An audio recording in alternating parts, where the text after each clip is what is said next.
So welcome back. So yeah, basically the two words were never boring. Never boring. Every single Tool song I've listened to has just fascinated me from start to finish. And there's never been a part of the song where I got bored. And if there was a section that almost got to the point, they changed it up right away, and I didn't get bored because they're so yeah, I've read the words someone else saying they're well crafted. These are like craftsmen. These guys craft their songs. They're like care with great care, and it feels like every note matters with Tool. Anyways, I sound like a gusher, don't I? But it's true. I can't help it. I'm just amazed at the consistency of quality from Tool, of their music, and it's funny how maybe some people don't get it. I didn't get it the first time I listened to Lateralus. I totally chattered and just totally missed the whole point of the song. And then I got enough comments saying, you got to listen to Lateralus and pay attention. And that's when I changed my format of this channel, where I actually just listen to the song, right, start to finish. I may make notes, and those notes will come on the screen, but I won't interrupt the song. And I'll just do another second video so I can do all the talking then. So, Tool really shaped this channel for me. It really influenced this channel a lot. I kind of figured out one of the reasons I think that I cried during Lateralus is because I really listened and heard them, and at the same time I had this realization that why did I leave my love for progressive rock 30 years ago? Why did I turn my back on it? I got doors slammed in my face because my band, we wanted to be progressive and no one wanted to hear us. It was like the anathema of music at that point. It's like the late 70s had the similar period of time where punk came in, and it was kind of like this trying to push progressive rock out.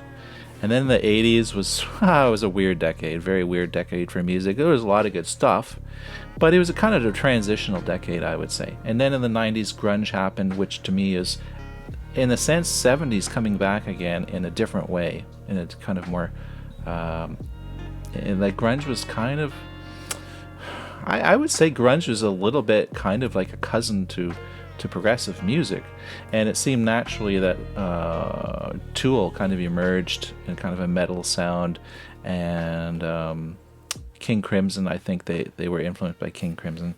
It's very interesting, never boring. I like the volume pedal. I don't think I've heard much of Adam doing the volume pedal, if he uses a volume pedal or he uses his pinky finger on the volume on his guitar, to strike the strings when it's no volume, and then turn up the volume so it has.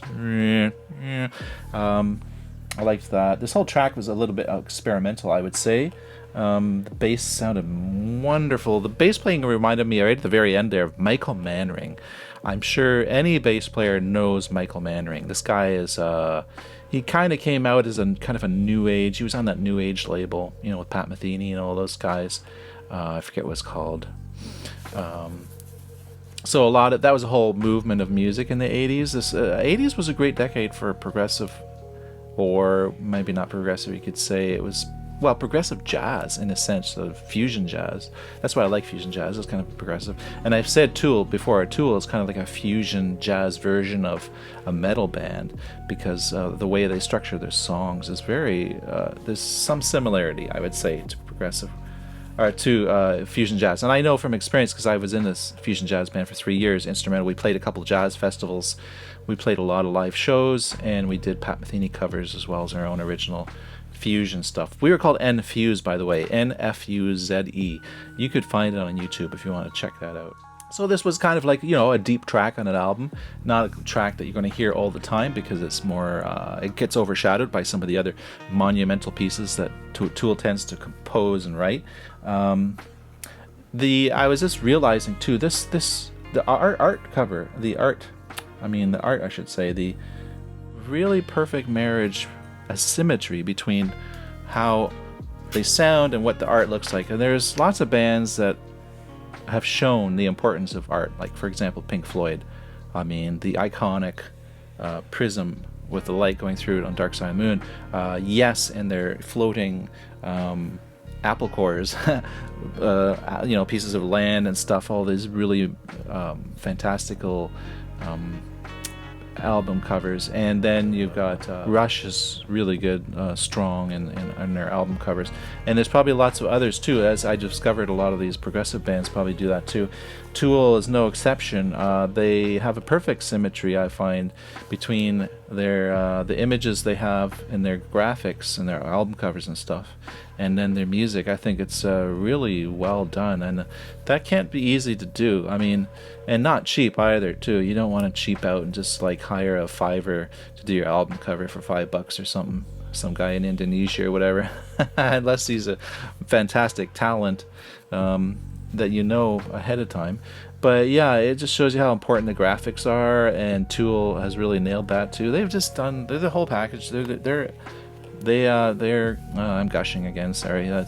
Tool's a fantastic band. I just have a lot of respect for them, and fun to do another react. I enjoyed this. I'm going to move along. We're going to spiral out, and we'll talk to you all later. Make sure you leave a comment below. Tell me what you thought of this song and what you think of this song. What was it like the first time you heard it? This is the first time I heard it. So talk to you all later. It's Dean, spiraling out.